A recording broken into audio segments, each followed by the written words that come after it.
Good evening and welcome to our special coverage. Tonight, we bring you an unprecedented escalation in the Middle East involving Iran, Israel, and the United States. This is a developing story with global implications, and we are here to break down every detail. Iranians across the country have begun uploading photos and videos of anti-regime protests, sharing slogans like, "Together we will return Iran to its glorious days." Citizens are voicing their frustration with the government while the country faces an external military threat.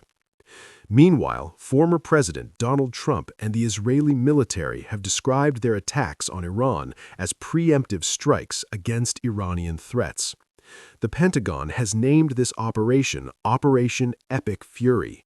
According to officials, the first wave of strikes primarily targeted senior Iranian officials and strategic positions.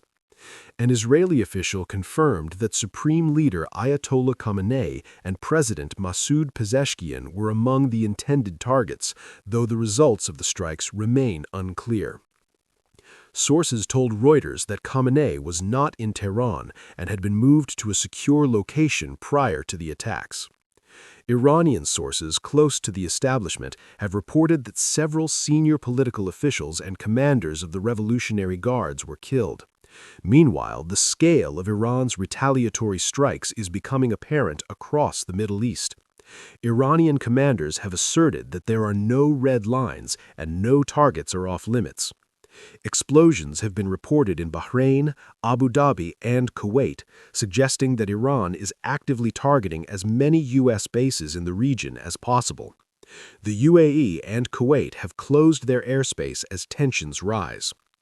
In Jerusalem, smoke has been seen rising after Iran launched retaliatory strikes on Israeli territory. Iranian officials have stated that the country was not surprised by U.S. attacks and warned that the consequences would be long-lasting and extensive. They emphasized that all scenarios, including ones not previously considered, are on the table. State media in Iran reported that President Pezeshkian remains safe and sound, while the Fars news agency confirmed 7 missile impacts in Tehran's Keshavazdost and Pastura districts. These strikes come just weeks after Iranian authorities killed thousands during a crackdown on mass protests, according to human rights organizations. The international community has expressed concern over the escalating conflict. European leaders are urging restraint and dialogue, while Asian and global markets have reacted to the tension with increased volatility. The Middle East remains a critical region for global oil supply, and any disruption could have severe economic consequences. The humanitarian situation is also alarming. Citizens face not only the threat of missile strikes, but also continued repression of anti-regime protests. Thousands have already lost their lives in recent crackdowns, and now the threat of war adds a new layer of danger. The situation remains fluid.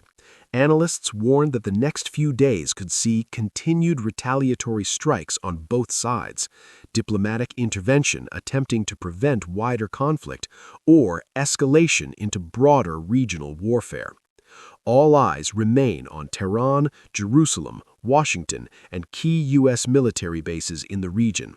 Any miscalculation could dramatically increase tensions.